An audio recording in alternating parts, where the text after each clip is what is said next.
Hello friends, welcome to crazy GK trick. Daily current affair session में मैं राजा आप सभी का स्वागत करता हूं। दोस्तों, आज के सेशन में हम बात करेंगे 26 जुलाई 2022 के इंपॉर्टेंट करंट अफेयर्स के बारे में।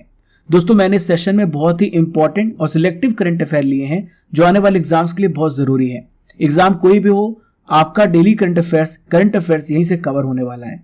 दोस्तों, यदि आप इसका पीडीएफ डाउनलोड करना चाहते हैं तो आपको रूट एप्लीकेशन को डाउनलोड करना पड़ेगा। इसका लिंक आपको नीचे डिस्क्रिप्शन बॉक्स में दिया गया है। दोस्तों, साथ में आपको होगा डेली टेस्ट। तो दोस्तों, डेली टेस्ट भी देना है रात को 10 बजे टेलीग्राम पर और रूट एप्लीकेशन पर। देखिए फ्रेंड्स, अपने लक्ष्य को हासिल करना है तो आपको तरीका बदलना है, इरादा नहीं। दोस्तों, तरीके बदलने से शायद आपको सफलता मिल जाए, लेकिन बार बार आप इरादा बदलेंगे तो आप अपने लक्ष्य से बहुत दूर चले जाएंगे। अपने इरादों को मजबूत कीजिए, बस चलते रहिए, मेहनत करिए, डेली उठिए। माता पिता का आशीर्वाद से एक न एक दिन सब कुछ मिलने वाला है। देखिए दोस्तों, आज का सबसे पहला इंपॉर्टेंट करंट अफेयर्स आप सभी के सामने आने वाला है। तो पहला प्रश्न ये रहा, हाल ही में WHO के द्वारा किस बीमारी को वैश्विक स्वास्थ्य आपातकाल घोषित किया है? Which disease has been declared a global health emergency by WHO? तो दोस्तों, इस बीमारी का नाम है मंकी पॉक्स। दोस्तों, मंकी पॉक्स जो बीमारी है पूरी दुनिया में लगभग फैल रही है। दोस्तों, इसे WHO ने क्यों ग्लोबल इमरजेंसी घोषित किया है? क्योंकि जो मंकी पॉक्स का प्रकोप है लगभग 75 देशों में फैल चुका है।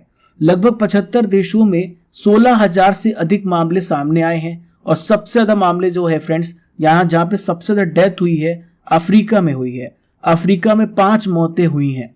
दोस्तों, यूरोप की बात करें, यूरोप कॉन्टिनेंट, यूरोप महाद्वीप जो है इस प्रकोप का ग्लोबल सेंटर बना हुआ है। 80% मामले सामने देखने को मिले हैं।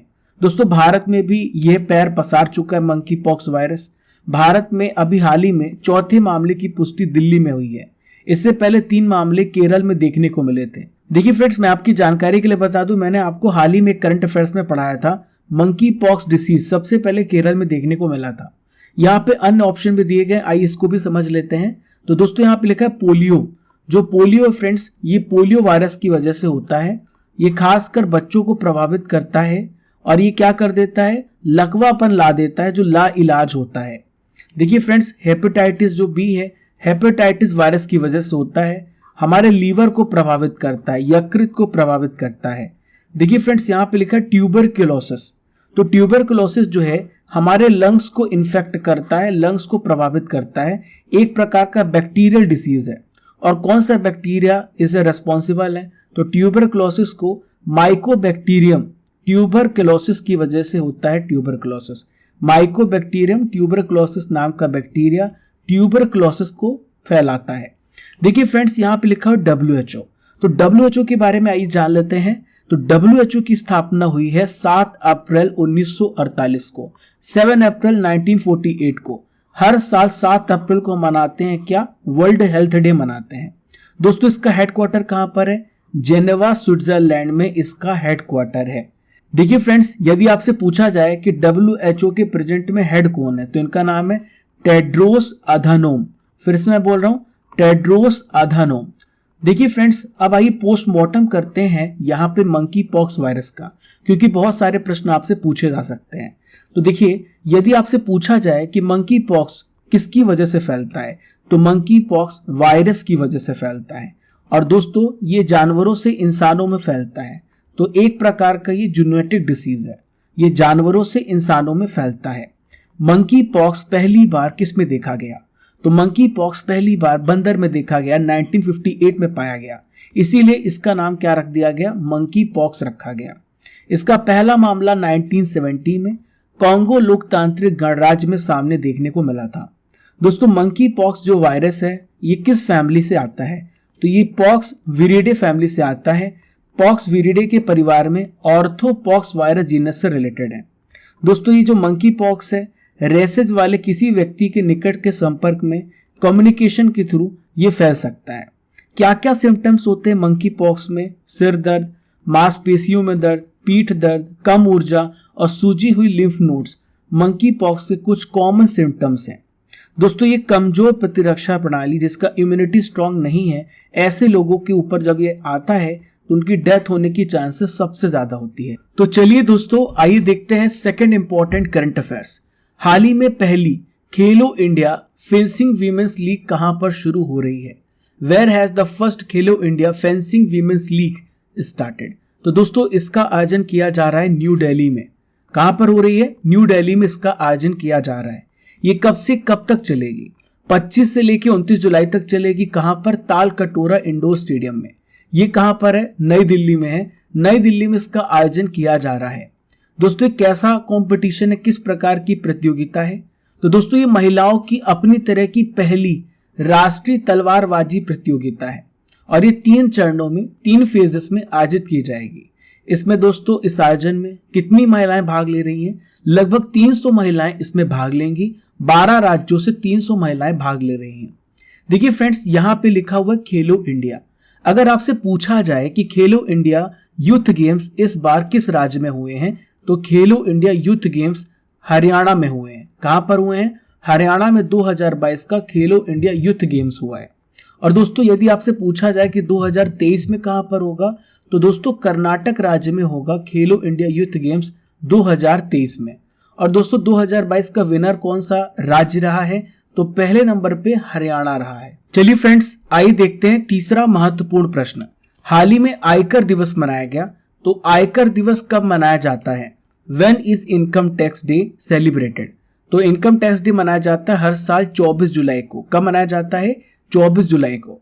देखिए फ्रेंड्स, सीबीडीटी यानी central board of direct taxes और देश भर में जितने भी इसके रीजनल ऑफिसेस हैं, क्षेत्रीय कार्यालयों ने 24 जुलाई 2022 को इनकम टैक्स डे की 163वीं वर्षगांठ मनाई गई।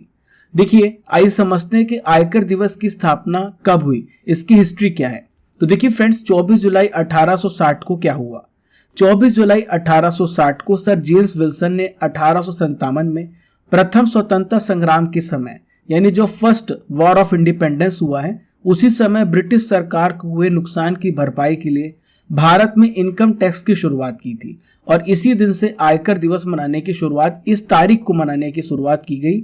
लेकिन फ्रेंड्स मैं आपको बता दूं, आयकर विभाग के द्वारा 2010 में 24 जुलाई को आयकर दिवस मनाने की शुरुआत की गई। लेकिन फ्रेंड्स 24 जुलाई इस दिन की याद करने को कि हम इनकम टैक्स को कैसे बढ़ाएं, इसीलिए 24 तारीख को चुना गया है। शुरुआत 2010 से हुई है।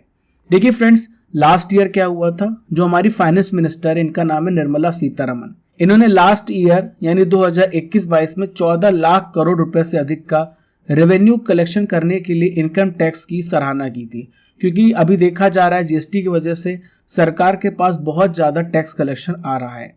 देखिए फ्रेंड्स, यहाँ पे बात आ रही सीबीडीटी की, तो बहुत सारे प्रश्न आपसे सीबीडीटी से रिलेटेड पूछे जा सकते हैं। सबसे पहले जानिए सीबीडीटी का फुल फॉर्म क्या है। Central board of direct taxes. क्या है? Central board of direct taxes इसका फुल फॉर्म है। दोस्तों इसकी स्थापना कैसे हुई है? ये केंद्रीय राजस्व अधिनियम 1963 के तहत एक स्टैट्यूटरी बॉडी के रूप में फॉर्म हुआ। दोस्तों सीबीडीटी की स्थापना हुई 1964 में। दोस्तों ये आयकर विभाग का एक प्रकार का प्रशासनिक निकाय है, एडमिनिस्ट्रेटिव बॉडी है। इसका काम क्या होता है फ्रेंड्स? इसका वर्क होता है personal income tax, corporate tax आदि जितने भी प्रकार के डायरेक्ट टैक्स है उसकी उगाही करना लोगों से और उससे संबंधित मामलों से रिलेटेड अपना सुझाव देना। इसका हेडक्वार्टर कहां पर है? नई दिल्ली में है। अभी हाल ही में मैंने आपको करंट अफेयर्स में पढ़ाया था, हाल ही में सीबीडीटी के नए अध्यक्ष बनाया गया, इनका नाम है नितिन गुप्ता। देखिए दोस्तों, चौथा महत्वपूर्ण प्रश्न आप सभी के सामने आने वाला है। तो देखिए, हाल ही में केंद्रीय गृह मंत्री, इनका क्या नाम है? अमित शाह नाम है। इन्होंने कहां पर EFIR प्रणाली की शुरुआत की है? तो दोस्तों इसकी शुरुआत कहां पर की गई है? गांधीनगर में। कहां पर की गई है? गांधीनगर पर इसकी शुरुआत की गई है। देखिए फ्रेंड्स, अमित शाह जी के पास एक और मंत्रालय है। इस मंत्रालय का नाम है सहकारिता मंत्रालय। क्या नाम है? सहकारिता मंत्रालय। हाल ही में एक और मंत्रालय बनाया गया, हाल ही में एक और मिनिस्ट्री बनाई गई है। इसका नाम है मिनिस्ट्री ऑफ कोऑपरेशन। इसके लिए ऑनलाइन अपनी शिकायत वो दर्ज करा सकते हैं। इस ऑनलाइन सेवा के माध्यम से नागरिक या तो नागरिक पोर्टल या मोबाइल एप्लीकेशन के माध्यम से अपनी शिकायत को दर्ज करा सकते हैं। देखिए फ्रेंड्स, इन्होंने हाल ही में गुजरात पुलिस के राज्य स्तरीय कमान और नियंत्रण केंद्र त्रिनेत्र का भी उद्घाटन किया है। इन्होंने गांधीनगर के पुलिस भवन में मानव तस्करी रोधी इकाई के वाहनों को भी हरी झंडी दिखाकर रवाना किया। देखिए फ्रेंड्स, इसके अलावा इन्होंने प्रधानमंत्री पोषण योजना के तहत छात्रों के लिए नवनिर्मित मध्याह्न भोजन रसोई का भी उद्घाटन किया है। देखिए फ्रेंड्स, गांधीनगर जो है गुजरात की राजधानी है। अब यहाँ पे गुजरात राज्य की बात आ रही है, तो आइए देखते हैं गुजरात राज्य के लोकेशन को। यहाँ पर देखिए मैप में, ये है गुजरात राज्य। यहाँ पर आप देख पा रहे हैं, देखिए गुजरात राज्य की जो सीमा है किस राज्य से लगती है, राजस्थान, मध्य प्रदेश और ये है महाराष्ट्र। 3 राज्यों के साथ गुजरात की सीमा लगती है और इसकी जो सीमा है पाकिस्तान के साथ भी लगती है। इधर देखिए आप, अरेबियन सी है। कौन सा सागर है? अरेबियन सागर है। देखिए फ्रेंड्स, एक इंपॉर्टेंट क्वेश्चन आपसे ये भी पूछा जा सकता है कि भारत के किस राज्य की तटीय सीमा सबसे लंबी है? तो गुजरात राज्य की तटीय सीमा सबसे लंबी है।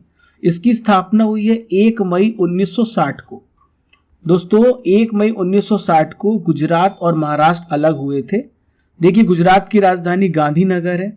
गुजरात के प्रेजेंट में चीफ मिनिस्टर है भूपेंद्र भाई रजनीकांत पटेल। गुजरात के प्रेजेंट में गवर्नर कौन है? आचार्य देवव्रत। क्या नाम है इनका? आचार्य देवव्रत। दोस्तों गुजरात का राजकीय पशु है एशियाई शेर। देखिए फ्रेंड्स, गुजरात के प्रमुख लोक नृत्य हैं गरबा, डांडिया, भवई, रासलीला, लस्या, पड़िहारी। यहाँ के नेशनल पार्क्स की बात कर लेते हैं, तो यहाँ पे नेशनल पार्क है Gir forest park, black buck national park, Vansda national park और मैरीन नेशनल पार्क। इंपॉर्टेंट यहाँ के नेशनल पार्क्स। चलिए फ्रेंड्स, आइए देखते हैं 5वां महत्वपूर्ण प्रश्न। हाल ही में करुणा जैन ने किस खेल से संन्यास लिया है? आपको बताना है। तो देखिए फ्रेंड्स, करुणा जैन ने हाल ही में क्रिकेट से संन्यास ले लिया है। इनका संबंध क्रिकेट से था। ये भारतीय महिला टीम की पूर्व विकेट कीपर थी करुणा जैन। इन्होंने क्रिकेट के सभी फॉर्मेट से संन्यास लेने की घोषणा की है। अपने करियर के दौरान इन्होंने कर्नाटक, भारत, पौंडीचेरी और दक्षिण क्षेत्र का रिप्रेजेंटेशन किया है। दोस्तों महिला एक दिवसीय अंतरराष्ट्रीय मैचों में इनके नाम 8 अर्धशतक है और 1 सेंचुरी है। इन्होंने 44 वनडे मैच, 5 टेस्ट मैच, इनमें इन्होंने 1100 से अधिक रन बनाए हैं। देखिए फ्रेंड्स, यहाँ पे बात हम करेंगे बीसीसीआई की, board of control for cricket in India की।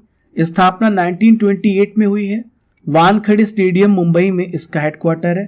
प्रेजेंट में प्रेसिडेंट है सौरभ गांगुली, वाइस प्रेसिडेंट है राजीव शुक्ला जी, सेक्रेटरी कौन है? जय शाह। यदि आपसे पूछा जाए कि मेंस टीम के कोच कौन है, तो यह है राहुल द्रविड़ और विमेंस टीम के कोच कौन है? रमेश पवार। दोस्तों आज की सबसे पहली नॉलेज फैक्ट्री आपके सामने आने वाली है और आज की फैक्ट्री में हम आपको बताएंगे राज्यों के जीआई टैग के बारे में। ध्यान से सुनते जाइएगा, वेरी वेरी इंपॉर्टेंट टॉपिक है। 1 से 2 नंबर के प्रश्न तो पूछे ही जाएंगे, ध्यान से सुनिएगा। तो पहला है जुडीमा राइस वाइन। तो जुडीमा राइस वाइन के लिए असम राज्य को हाल ही में जीआई टैग मिला है। चलिए फ्रेंड्स, नेक्स्ट है गुच्छी मशरूम। तो गुच्छी मशरूम काफी फेमस है जम्मू कश्मीर में। तो जम्मू कश्मीर को हाल ही में गुच्छी मशरूम के लिए जीआई टैग मिला है। नेक्स्ट है बाड़ा कोलम चावल, महाराष्ट्र राज्य। अली बेग सफेद प्याज, ये भी महाराष्ट्र राज्य को जीआई टैग मिला है।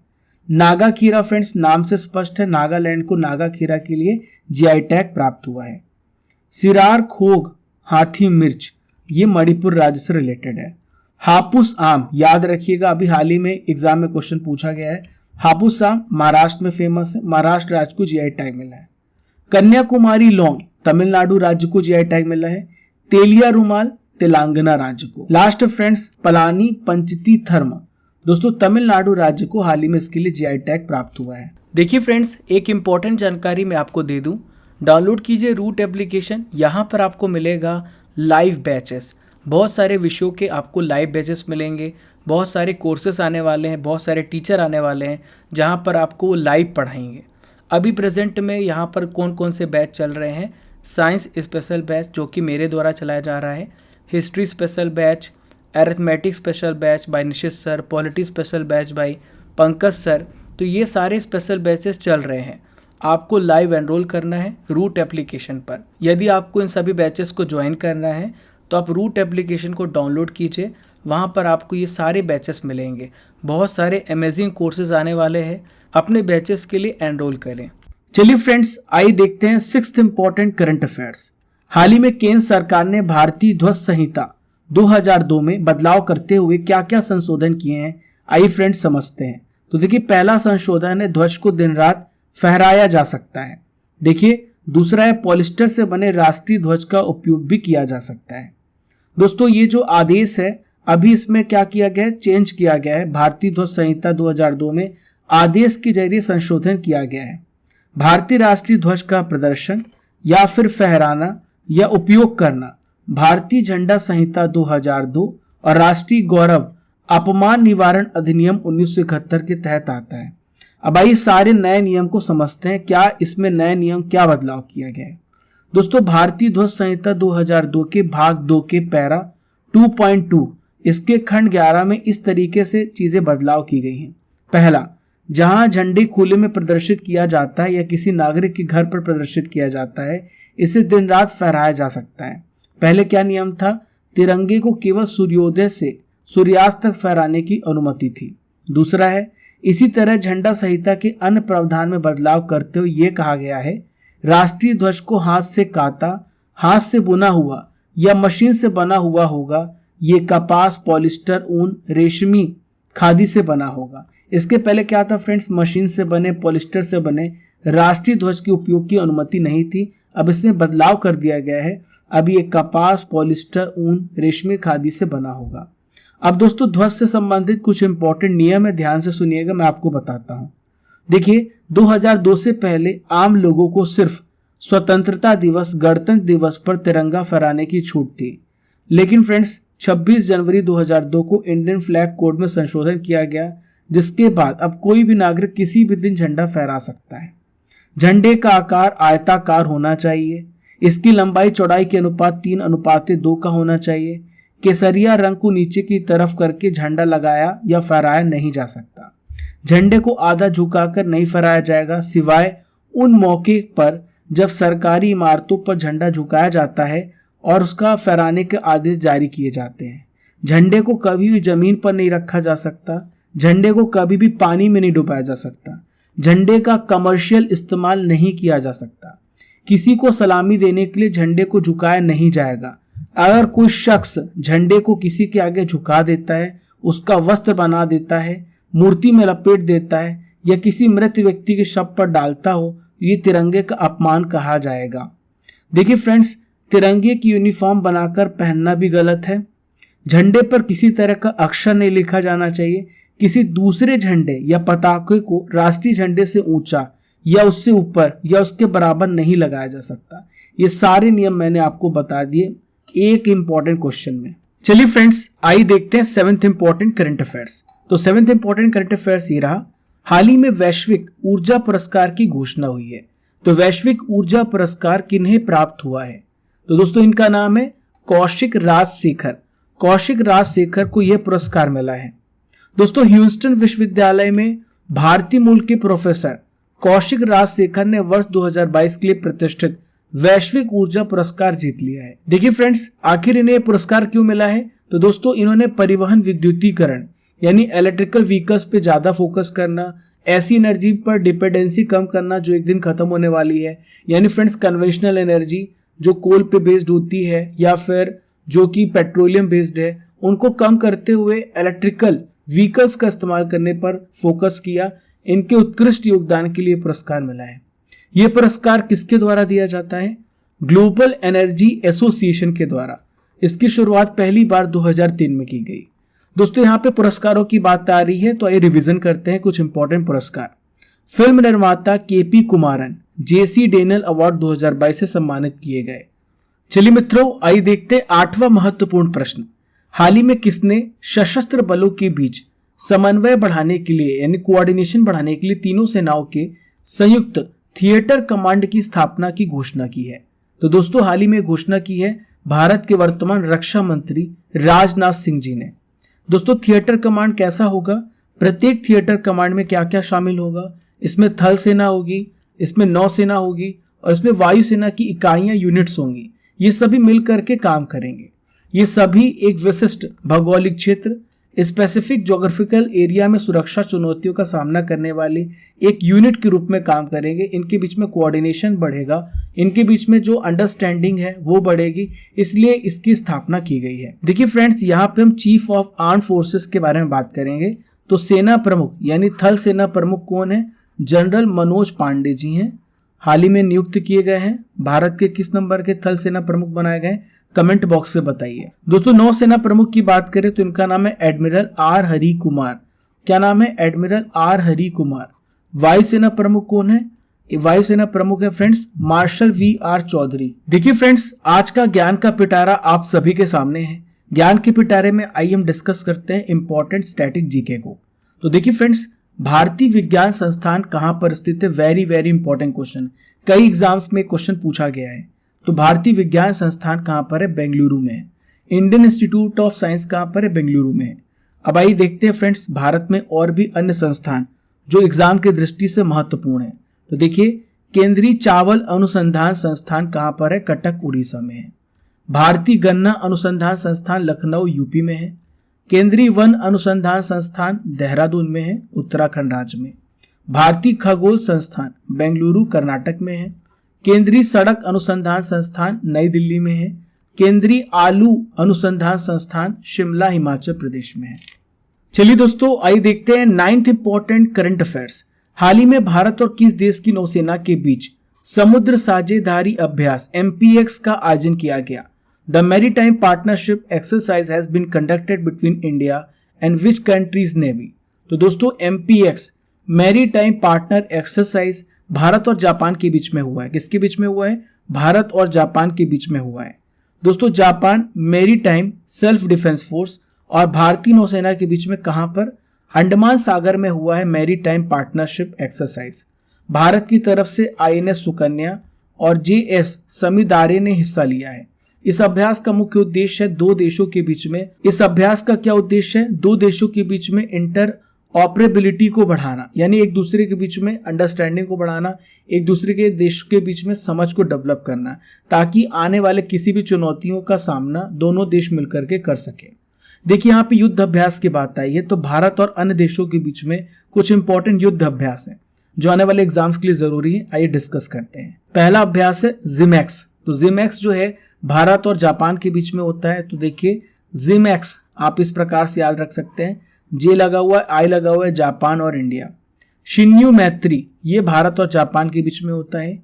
धर्म गार्जियन भारत और जापान के बीच में होता है। भारत और अमेरिका के बीच में कोप होता है। हिम विजय भारतीय सेना, भारतीय वायुसेना, इंटीग्रेटेड बैटल ग्रुप्स के बीच में होता है। भारत और कजाकिस्तान के बीच में काजिंद, काज लगा हुआ है, काज से आप याद रखिएगा कजाकिस्तान। भारत और अमेरिका के बीच में वज्र प्रहार होता है। देखिए फ्रेंड्स, अमेरिका दुनिया का पावरफुल देश माना जाता है, भारत भी पावरफुल देश है। अगर दोनों के बीच में टक्कर होगी तो बहुत बड़ा वज्र प्रहार होगा, ऐसे याद रखिएगा। भारतीय वायुसेना वायु शक्ति अभ्यास करती है। भारत और ओमान के बीच में अल नगा होता है। मैंने आपको ट्रिक बताया था कैसे याद रखना है। ओ मैन ये कितना बड़ा मैंने यहाँ पे स्नेक देखा, कितना बड़ा मैंने नाग देखा, तो इस प्रकार से याद रखिएगा। दोस्तों भारत और फ्रांस के बीच में शक्ति सैन्य अभ्यास होता है। इसके अलावा वरुण और डेजर्ट नाइट एक्सरसाइज होता है। देखिए फ्रेंड्स, आज का आखिरी इंपॉर्टेंट करंट अफेयर्स ये रहा, स्विस ओपन 2022। दोस्तों स्विस ओपन जो है टेनिस का खिताब है। हाल ही में इस टेनिस के खिताब को किसने जीत लिया है? तो इनका नाम है कैस्पर रूड। क्या नाम है? Caspar rude. अब आपसे पूछा जा सकता है कि कैस्पर रूड किस देश के खिलाड़ी हैं? तो कैस्पर रूड जो है नॉर्वे के प्लेयर है। इन्होंने स्विट्जरलैंड की गस्ताद में आयोजित 2022 स्विस ओपन को जीता है। फाइनल में किसको हराया? इटली के मटेओ बेरेटिनी को हरा दिया है। रूट का ये 9वां association of tennis professional ATP खिताब था। रूट ने 2021 का भी स्विस ओपन का खिताब जीत लिया था। अब देखिए फ्रेंड्स, यहाँ पे लिखा नोवाक जोकोविच। तो मैंने आपको ट्रिक बताई थी, नोवाक जोकोविच का संबंध किस देश से है? सर्बिया से है। राफेल नडाल का संबंध किस देश से? कमेंट बॉक्स में बताइए, मैंने आपको पढ़ाया है। चलिए फ्रेंड्स, आइए देखते हैं करंट अफेयर्स की रसमलाई यानी 2021 के इंपॉर्टेंट प्रश्नों को मैं आपके लिए डिस्कस करूंगा। तो पहला प्रश्न ये रहा, हाल ही में किस राज्य की पुलिस ने महिलाओं की सुरक्षा के लिए पिंक प्रोटेक्शन प्रोजेक्ट शुरू किया है? तो दोस्तों केरल राज्य ने। किसने मिस इंडिया USA 2021 का खिताब जीता है? वैदेही डोंगरे ने। कर्नाटक के हाल ही में नए मुख्यमंत्री बने हैं, इनका नाम है बसवराज बोमई। हर साल विश्व हेपेटाइटिस दिवस कब मनाया जाता है? 28 जुलाई को। नेक्स्ट है, कौन ड्रिंक फ्रॉम टैप प्रोजेक्ट शुरू करने वाला भारत का पहला शहर बना है? तो दोस्तों उड़ीसा में है ये पुरी शहर। पुरी शहर क्या बना है? ड्रिंक फ्रॉम टैप प्रोजेक्ट शुरू करने वाला भारत का पहला शहर। चलिए फ्रेंड्स, आइए डिस्कस करेंगे हम 25 जुलाई के इंपॉर्टेंट करंट अफेयर्स को। तो पहला प्रश्न ये रहा, कल के इंपॉर्टेंट प्रश्नों को मैं डिस्कस कर रहा हूं। वर्ल्ड एथलेटिक्स चैंपियनशिप में नीरज चोपड़ा ने कौन सा मेडल जीता है? सिल्वर। कमेंट बॉक्स पे बताइए कि वर्ल्ड एथलेटिक्स चैंपियनशिप का आयोजन कहां पर हो रहा है। श्रीलंका के 15वें प्रधानमंत्री कौन बने हैं? तो इनका नाम है दिनेश गुणवर्धने। दोस्तों कमेंट बॉक्स पे बताइए हाल ही में श्रीलंका के नए प्रेसिडेंट कौन बने हैं। अगला प्रश्न है, केपी कुमारन को जेसी डैनियल अवार्ड 2022 से सम्मानित किया गया, यह कौन है? दोस्तों ये फिल्म निर्माता हैं। भारत में राष्ट्रीय प्रसारण दिवस कब मनाया गया? हर साल 23 जुलाई को मनाया जाता है। श्रीलंका में होने वाला एशिया कप किस देश में आयोजित किया जाएगा? तो दोस्तों यूएई में इसका आयोजन किया जाएगा। अगला महत्वपूर्ण प्रश्न ये रहा, बुरहानपुर जिला किस राज्य में है जो भारत का पहला प्रमाणित हर घर जल जिला बन गया है? तो दोस्तों ये मध्य प्रदेश राज्य में। 7th इंपॉर्टेंट करंट अफेयर्स ये रहा, हाल ही में अनंत यशवंत खरे जी का निधन हो गया, इनका संबंध किस क्षेत्र से था? मराठी लेखक। ई अमृत मोबाइल एप्लीकेशन को हाल ही में किसने लॉन्च किया है? सुमन बेरी। आप कमेंट बॉक्स से बताइए कि सुमन बेरी जी के पास कौन सा पद है। नेक्स्ट है, संयुक्त अरब अमीरात सरकार के द्वारा किस अभिनेता को गोल्डन वीजा से सम्मानित किया गया? कमल हसन को। आपको यह बताना है कि गोल्डन वीजा से सम्मानित सबसे पहले व्यक्ति का नाम क्या है। नेक्स्ट है, टाटा प्रोजेक्ट्स के प्रबंध निदेशक हाल ही में कौन बने? तो विनायक पै।